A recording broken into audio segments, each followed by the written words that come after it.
ఆమె అవతరించినటువంటి ప్రదేశానికి విష్ణుపదము అనేటువంటి పేరు చరితార్థమైంది. విష్ణుపది. అలాగే హరిపాదోద్భవనౌట అని బలిజేపల్లి వారు కూడా ఆ గంగానదిని అద్భుతంగా కీర్తిస్తారు. హరిపాదోద్భవ అంటే విష్ణుమూర్తి యొక్క దివ్యమైనటువంటి చరణం నుంచి, పాదము నుంచి ఆవిర్భవించింది గంగ. తరువాత సగరుడు యొక్క 60,000 మంది బూడిదైపోయినప్పుడు ఆ వంశంలో ఉన్నటువంటి భగీరథుడు అద్భుతమైన తపస్సు చేసి ఆ ఆకాశగంగని భూమికి తెచ్చాడు. అప్పుడు శివుడు తన జటాజూటంలో బంధించాడు.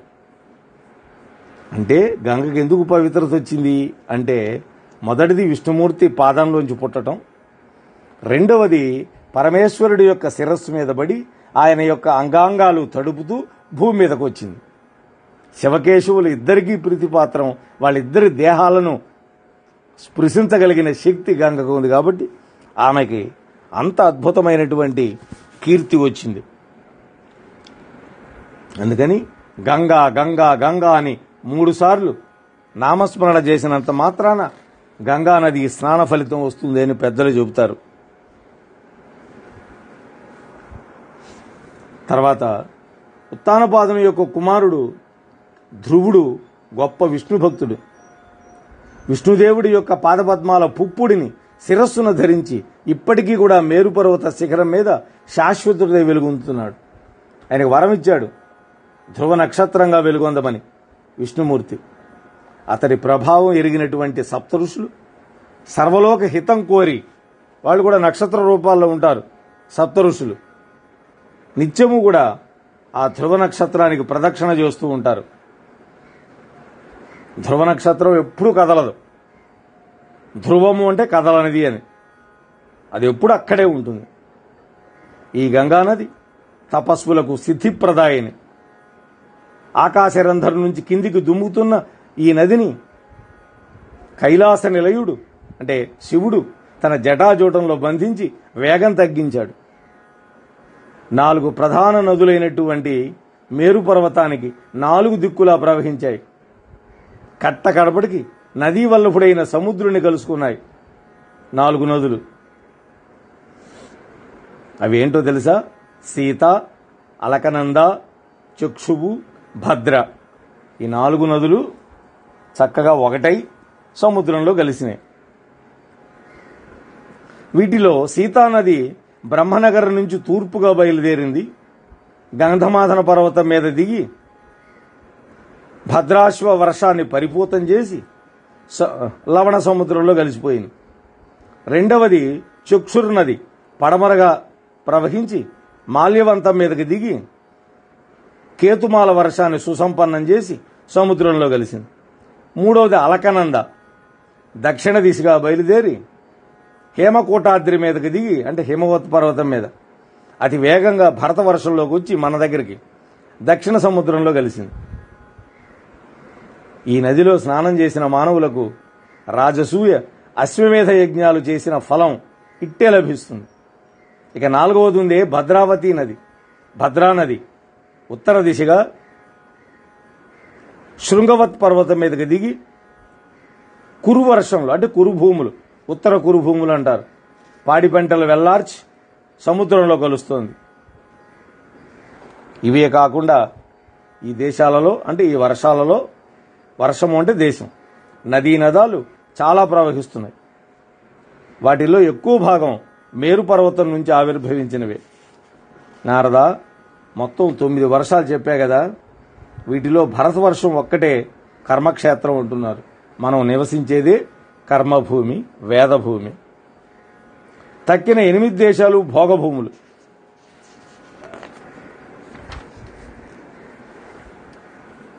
మొత్తం ఈ 9 భూభాగాలను నవవర్షాలు ఆదిపురుషుడైన శ్రీమన్నారాయణుడు లోకానుగ్రహ కాంక్షతోటి మహాదేవిని ఆరాధిస్తూ తాను పూజలు అందుకుంటూ నివసిస్తూ ఉన్నాడు.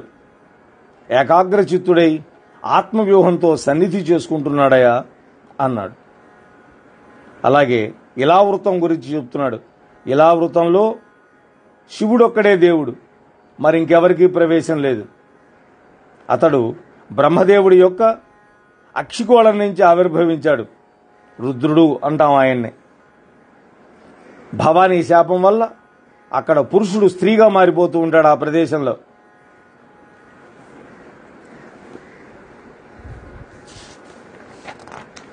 అని చెబుతూ నారద ఈ ప్రకారంగా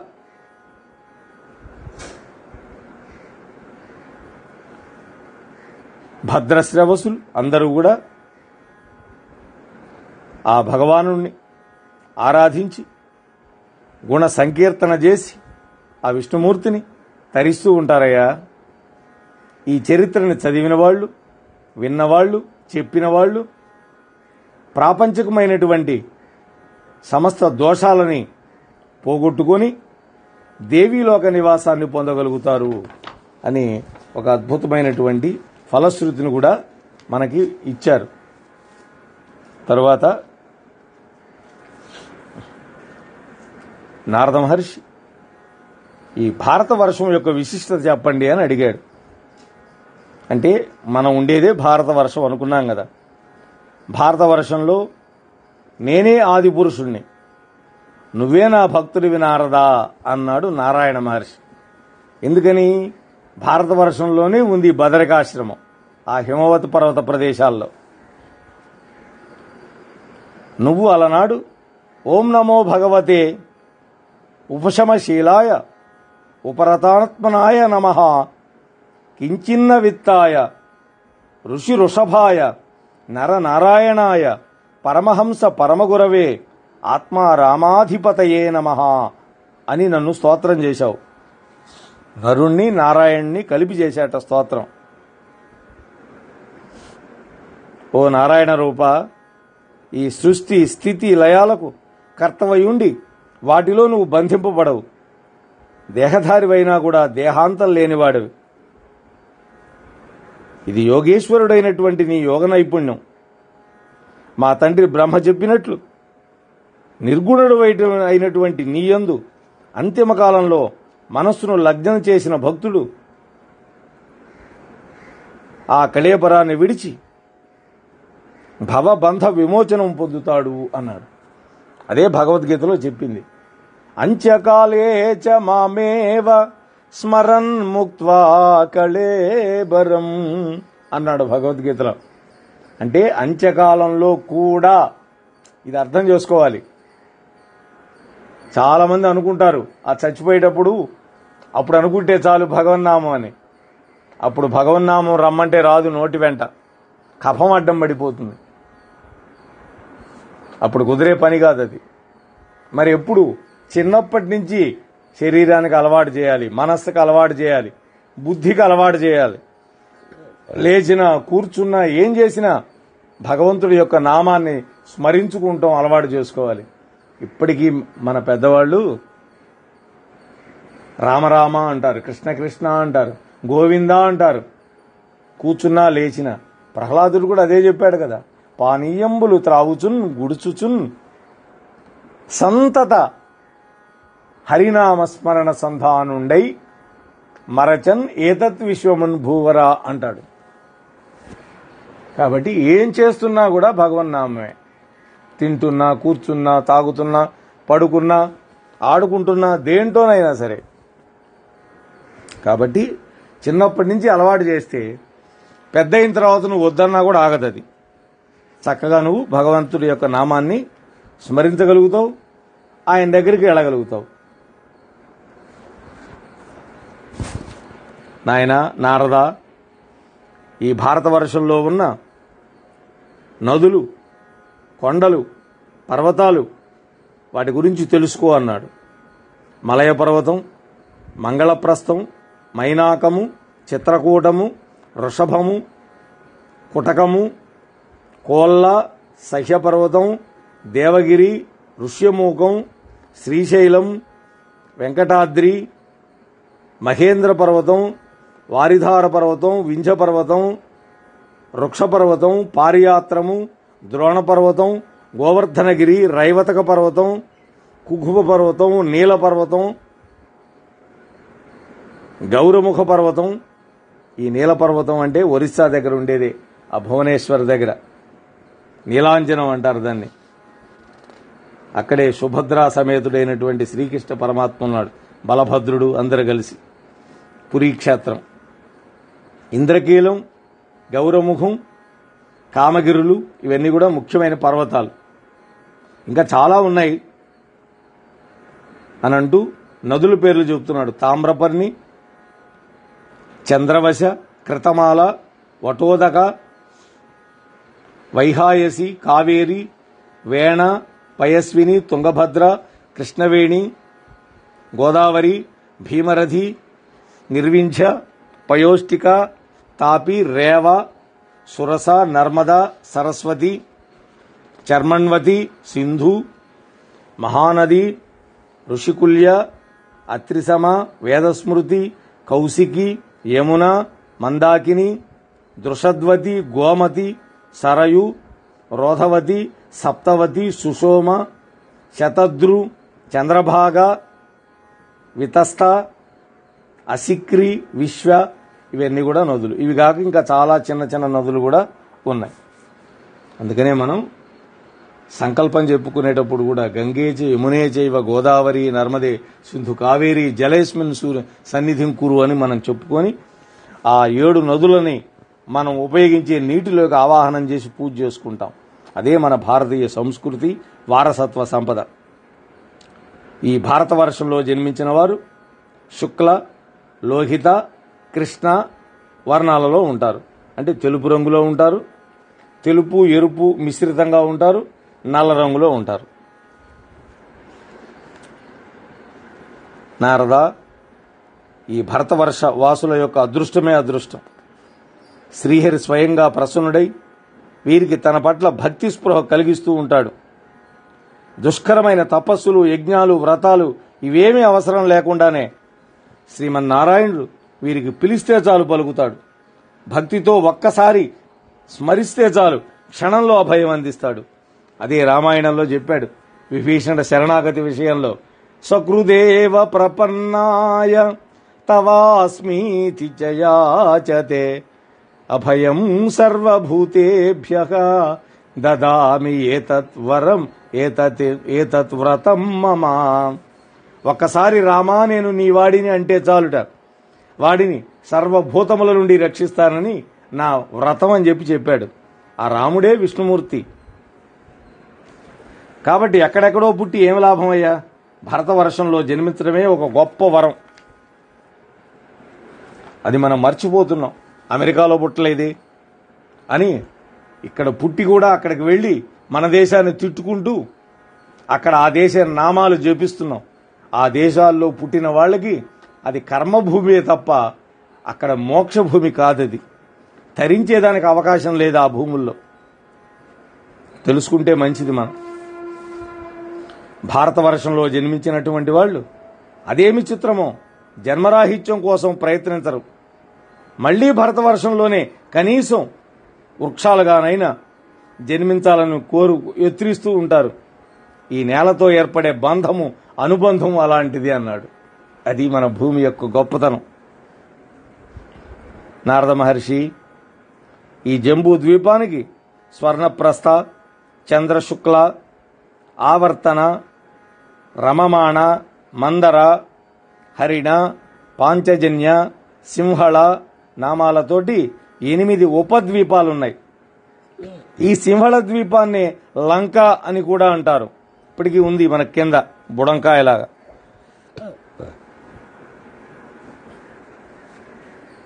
అని మన భారతవర్షం యొక్క వైభవాన్ని చక్కగా వర్ణిస్తూ ఉన్నాడు.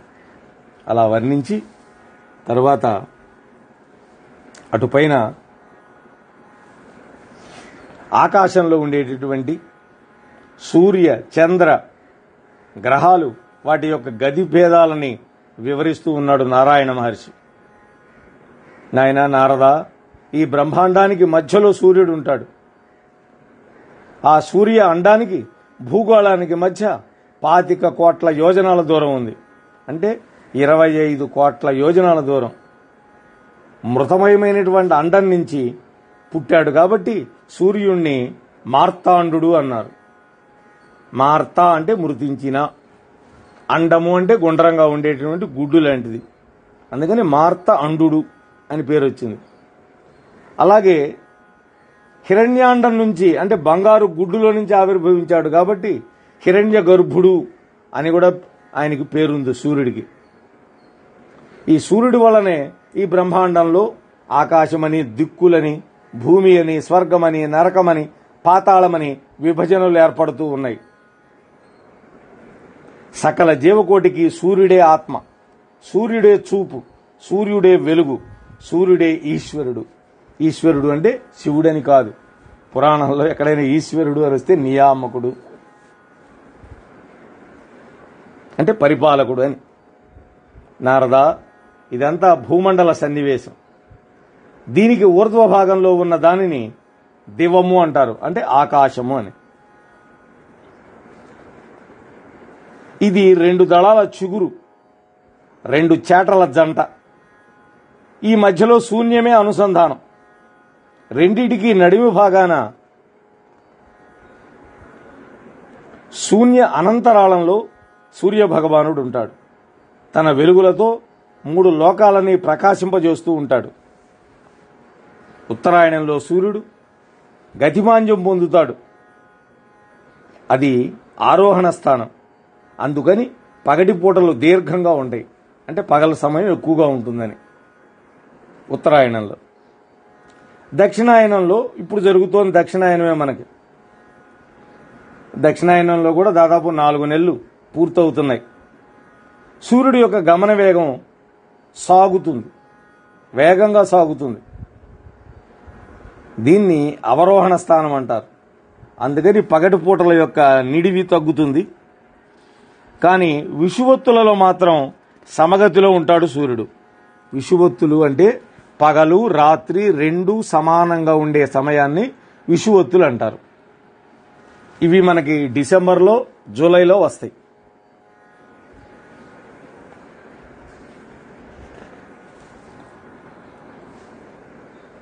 అలాగే రాశి క్రమంలో చెప్పాలి అంటే మేష, తులారాశుల్లో సూర్యుడు చెరిస్తూ ఉన్నప్పుడు విషువత్తులు అహోరాత్రాలు సమానంగా ఉంటాయి. మనకి ఈ కార్తీక మాసంలో ఈ తులారాశిలోకి వెళతాడు సూర్యుడు. అలాగే వృషభం మొదలుకొని కన్యారాశి వరకు ఈ 5 రాశుల్లో సంచరిస్తూ ఉన్నప్పుడు పగళ్ళు దీర్ఘంగా, రాత్రులు పొట్టిగా ఉంటాయి, అంటే తక్కువ సమయం ఉంటుంది రాత్రి. అలాగే వృశ్చికాది పంచరాశుల్లో అంటే వృశ్చికం దగ్గర నుంచి మీనరాశి వరకు సూర్యుడు చెరిస్తూ ఉన్నప్పుడు పగళ్ళు తక్కువగా ఉంటాయి, రాత్రులు ఎక్కువగా ఉంటాయి. నారద, మేరు పర్వతం మీద తూర్పు దిక్కున ఇంద్రుడి యొక్క పట్టణం ఉంది. దానికి ఐంద్రి అని పేరు, అదే అమరావతి. దక్షిణంలో సంయమీపురం ఉంది, అంటే యముడి యొక్క నగరం ఉంది. పశ్చిమం వైపున వరుణదేవుడి యొక్క విమలోచనీపురం ఉన్నది. ఉత్తర దిక్కున కుబేరుడి యొక్క విభావరీపురం ఉంటుంది. సూర్యుడు ఐంద్రీపురంలో ఉదయిస్తాడు, అంటే తూర్పున ఉదయిస్తాడని. మధ్యాహ్నానికి సంయమనీపురం చేరుకుంటాడు.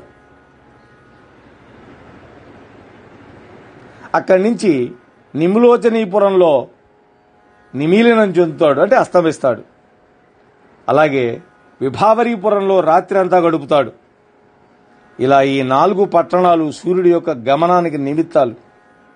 మేరు పర్వతం మీద ఉన్న వాళ్ళకి సూర్యుడు ఎప్పుడూ కూడా ఆకాశం మధ్యలోనే కనిపిస్తూ ఉంటాడు. నారద మహర్షి, ఎవరికి ఎటువైపున సూర్యుడు మొదటిసారిగా కనిపిస్తాడో వాళ్ళకది తూర్పు దిక్కు అవుతుంది.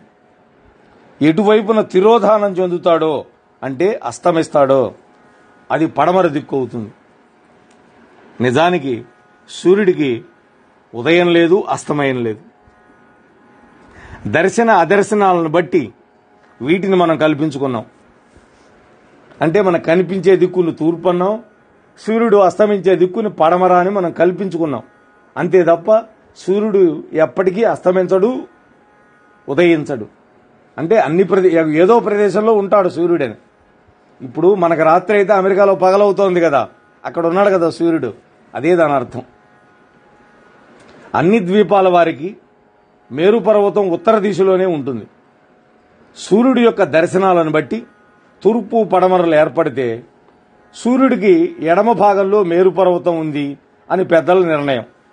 అందువల్ల సూర్యబింబానికి ఎడమ వైపు ఉత్తర దిక్కు, కుడివైపు దక్షిణ దిక్కు. అందుకనే మనం తూర్పు వైపు తిరిగి చేతులు గనక చాపితే ఎడం వైపు ఉత్తరం, కుడివైపు దక్షిణం అని ఏ ఊరు పోయినా కూడా దిక్కులు తెలుసుకోవచ్చు. ఇది మనం ఏదైనా కొత్త ఊరు వెళ్తాం, మనకు దిక్కులు తెలియవు. అప్పుడు ఏం చేయాలి? ఉదయం పూట అయితే సూర్యుడి వైపు తిరిగితే ఎడం వైపు ఏమన్నా ఉత్తరం అవుతుంది, కుడివైపు దక్షిణం అవుతుంది. అదే సాయంత్రం పూట తెలుసుకోవాలనుకోండి, అప్పుడు సూర్యుడి వైపుకు తిరిగితే ఎడం వైపు ఏమన్నా దక్షిణం అవుతుంది, కుడివైపు ఏమన్నా ఉత్తరం అవుతుంది, వైస్ వెర్సా. సూర్యుడు తూర్పున ఐంద్రీ నగరం అంటే ఇంద్రుడి యొక్క నగరంలో ఆవిర్భవించి దక్షిణ దిశకు వచ్చేసరికి 15 ఘడియల కాలం పడుతుంది. అంటే 2,37,75,000 యోజనాల దూరం గడుపుతాడనమాట, ప్రయాణిస్తాడు. సూర్యుడి యొక్క రథం ఒక ముహూర్త కాలంలో అంటే 24 నిమిషాలు అంటాం ముహూర్తం అంటే 34,08,000 యోజనాలు ప్రయాణిస్తాడు. అంటే ఒక్క రాత్రి పగల్లో 9 కోట్ల యోజనాలు ప్రయాణిస్తుంది సూర్యరథం. ప్రవాహము అనేటువంటి వాయువుతో నిండి ఈ సూర్యుడు తన నక్షత్ర గ్రహ పంక్తులతో కలిసి కదలాడుతూ ఉంటాడు. ఇతడు కాలమార్గ ప్రదర్శకుడు. సూర్యుడే కాలచక్రాన్ని తిప్పుతూ ఉంటాడు. అలాగే ఋతుకర్త, ఋతువులను కూడా ఏర్పరుస్తాడు. అలాగే దివాకరుడు, పగళ్ళని ఆవిర్భావం చేసేవాడు. జుమణి, ఆకాశంలో చక్కగా రత్నంలాగా మెరిసిపోతూ ఉంటాడు. అలాగే చంద్రాది గ్రహాలు, నక్షత్రాలు ఈయనతోటే ఉదయిస్తూ ఉంటాయి, ఈయనతోనే అస్తమిస్తూ ఉంటాయి. ఈ సూర్యుడి యొక్క రథానికి ఒకే ఒక్క చక్రం ఉంటుంది. దానికి 12 ఆకులు ఉంటాయి.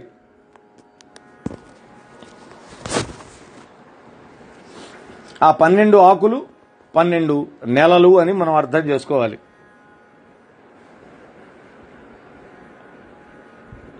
అలాగే 3 అడ్డలుంటాయి, 6 పూటీలుంటాయి. వీటినే కవులు సంవత్సరాత్మకంగా విభాగం చేశారు.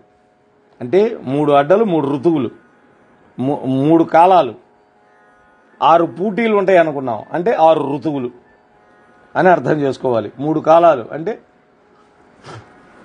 ఎండాకాలం, వానాకాలం, శీతాకాలం. ఋతువులు మనకు 6 తెలిసినవే, వసంత ఋతువు, గ్రీష్మ ఋతువు, ఇట్లా. అలాగే రెండవ అక్షం ధ్రువ నక్షత్రం మీద ఉంటుంది. ఇందాక చెప్పుకున్నాం ధ్రువుడి గురించి. దీనికి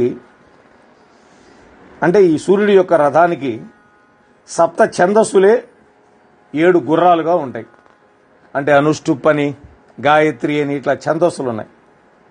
మన తెలుగులో ఛందస్సులు ఎట్లా ఉన్నాయో ఉత్పలమాల, చంపకమాల ఇట్లా, అలాగే సంస్కృతంలో కూడా ఎక్కువగా అనుష్టుప్ ఛందస్సే ఉంటుంది.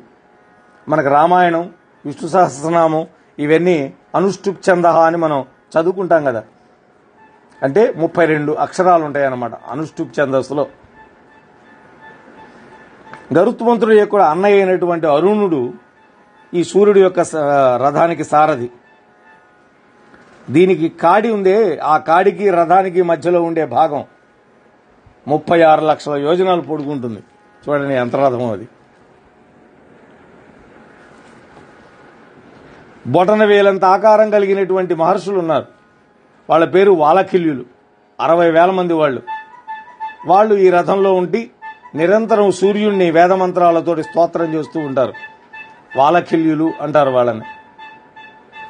నారద, ఇంకా చంద్రాది గ్రహాల యొక్క గమనం గురించి చెబుతాను విను అన్నాడు. వీటి గతులను బట్టి మానవులకు శుభ అశుభ నిదర్శనాలు లభిస్తూ ఉంటాయి. అంతే కదా, మనం ఆ గ్రహం యొక్క స్థానాన్ని బట్టి మనకి శుభమో అశుభమో అని మనకి పెద్దవాళ్ళు చెబుతూ ఉంటారు. ఈ యొక్క జ్యోతిష్ శాస్త్రం సంబంధించినటువంటి పెద్దలు. అలాగే సూర్యుడితో కలిసి ఈ కాలచక్రంలో గ్రహరాశులన్నీ తిరుగుతూ ఉంటాయి, మేరువుకి ప్రదక్షిణ చేస్తూ ఉంటాయి.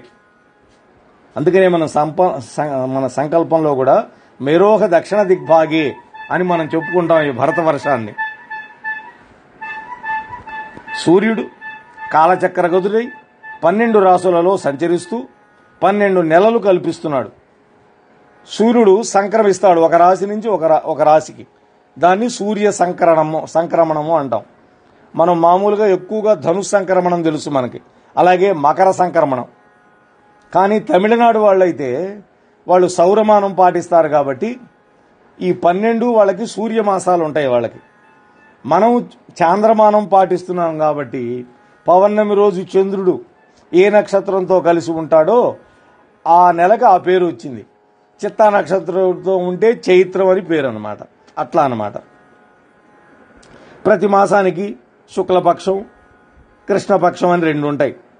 అలాగే రాత్రి పగలు ఉంటాయి. 27 నక్షత్రాలు ఉంటాయి. ఈ 27 నక్షత్రాలు కలిపితే 12 రాసులు అవుతాయి. అంటే ఒక్కొక్క రాశిలో 2.5 నక్షత్రాలు అంటే 9 పాదాలు. ఒక నక్షత్రానికి 4 పాదాలు. అశ్విని, భరణి, కృత్తికలో మొదటి 2 పాదాలు కలిపితే మేషరాశి అవుతుంది.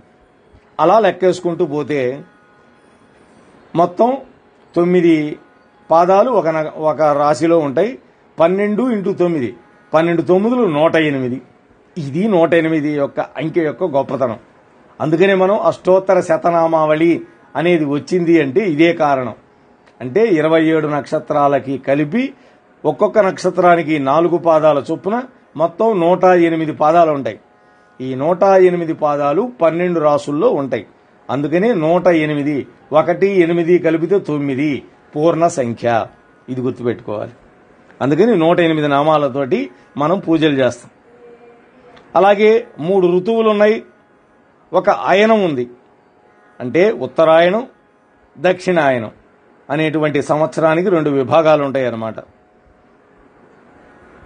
2 నెలలు ఒక ఋతువు, 6 నెలలు ఒక అయనం, 12 నెలలు ఒక సంవత్సరం. ఇది మన యొక్క కాల గణన విధానం. చంద్రుడు సూర్యరశ్మికి 1,00,000 యోజనాల దూరంలో ఊర్ధ్వంగా ఉన్నాడు. అతడు ఓషధీనాథుడు. అంటే చంద్రుడి యొక్క కాంతి వెన్నెల వల్ల భూమి మీద పంటలు, ఓషధులు బాగా పరిఢవిల్లుతాయి. అలాగే పక్షద్వయంతో మాసకాలాన్ని ఆయన భుజిస్తాడు. ఇతడు సూర్యుడి కంటే శీఘ్రగతి, వేగంగా తిరుగుతాడు. ఇతడు ఆయా నక్షత్రాలతో కూడి ఉండటం కారణంగా 12 మాసాలకి పేర్లు ఏర్పడ్డాయి. ఇందాక చెప్పుకున్నాం మనం. చిత్తా నక్షత్రం వల్ల చైత్రం, విశాఖ వల్ల వైశాఖం, జ్యేష్ఠ నక్షత్రం వల్ల జ్యేష్ఠం, అలాగే పూర్వభాద్ర, ఉత్తరాభాద్ర గనక ఉంటే భాద్రపదం. ఇట్లా మనకి నెలల పేర్లు వచ్చినాయి. అంటే మన చాంద్రమానం ప్రకారం. అలాగే పెరుగుతున్న కళలతోటి దేవతలకు, క్షీణిస్తున్న కళలతోటి పితృదేవతలకు ఇతడు ప్రీతి కలిగిస్తూ ఉంటాడు. అందుకనే కృష్ణపక్షం పితృదేవతలకి ఎక్కువగా ప్రీతిపాత్రమైంది. అందుకనే మనం భాద్రపద మాసంలో కృష్ణపక్షాన్ని పితృపక్షంగా మొన్న మనం జరుపుకున్నాం. పౌర్ణమి నుంచి అమావాస్య దాకా భాద్రపదంలో. అలాగే రాత్రికారకుడు చంద్రుడు. ఇతడు ఒక్కొక్క నక్షత్రంలోనూ 60 గడియల కాలం ఉంటాడు. అంటే 2.5 రోజులు ఒక రాశిలో ఉంటాడు. సూర్యుడికి సంవత్సరం బట్టే కాలచక్రాన్ని ఇతడు నెల రోజుల్లో పరిభ్రమిస్తాడు. అందుకనే మనకు నెల ఏర్పడింది. నెలరాజు అని పేరు కూడా చంద్రుడికే ఉన్నది. కారణం అదే. ఇతడు అమృతధాముడు, మనోమయుడు, అన్నమయుడు, సర్వ ప్రాణికోటికి ప్రాణప్రదుడు. అలాగే మనఃకారకుడు అని కూడా అన్నారు చంద్రుడిని. కనుక ఇతడిని సర్వమయుడు అన్నారు ఈ చంద్రుడిని. చంద్రుడే కనుక లేకపోతే మనకి చాలా ఇబ్బంది అవుతుంది. అలనాడు దక్ష ప్రజాపతి శాపం వల్ల చంద్రుడు క్షీణించిపోతే భూలోకంలో ఓషధులు లేవు, యజ్ఞాలు లేవు, యాగాలు లేవు. అప్పుడు అందరూ బ్రహ్మదేవుడిని వెంట పెట్టుకొని బ్రహ్మదేవుడి దగ్గరికి తీసుకెళ్తే బ్రహ్మదేవుడు ఆయన శివుడిని బాగా తపస్సు చేయమంటే ఆ శివుడు తన యొక్క శిరస్సును ఆ చంద్రుడిని ధరించి ఆయన యొక్క రోగాన్ని పోగొట్టాడు అని మనం ద్వాదశ జ్యోతిర్లింగ మహత్యంలో అద్భుతమైనటువంటి సోమనాథేశ్వరు గురించి చెప్పుకుంటాం మనం.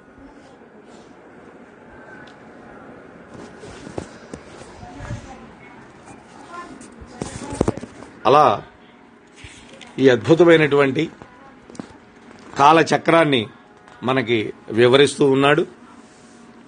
తర్వాత తక్కినటువంటి విషయాలు జ్యోతిశ్చక్రం, అలాగే 14 లోకాలు ఉన్నాయి. పైన 7 లోకాలు, భూమికి కింద మిగతా 7 లోకాలు, మొత్తం 14 లోకాలు. ఈ 14 లోకాల యొక్క వివరణ కూడా మనం జగన్మాత యొక్క కృపతోటి రేపు మనం అనుసంధానం చేసుకుందాం. ఇవాళ వరకు గంట సమయం మనకి పూర్తయింది. కాబట్టి స్వస్తి ప్రజాభ్యః పరిపాలయంతాం న్యాయేన మార్గేణ మహీం మహీషాః గోబ్రాహ్మణేభ్యః శుభమస్తు నిత్యం లోకా సమస్తా సుఖినో భవంతు. ఓం శాంతి శాంతి శాంతి. సర్వే జనా సుఖినో భవంతు. ఏతత్ ప్రవచన ఫలం శ్రీ జగన్మాత చరణారవిందార్పణమస్తు. హరి ఓం తస్సత్. మోహనవాణి తెలుగు పోడ్కాస్ట్ ఛానల్ ని లైక్, షేర్, సబ్స్క్రైబ్ చేయండి. ప్రక్కనున్న గంటను మ్రోగించండి.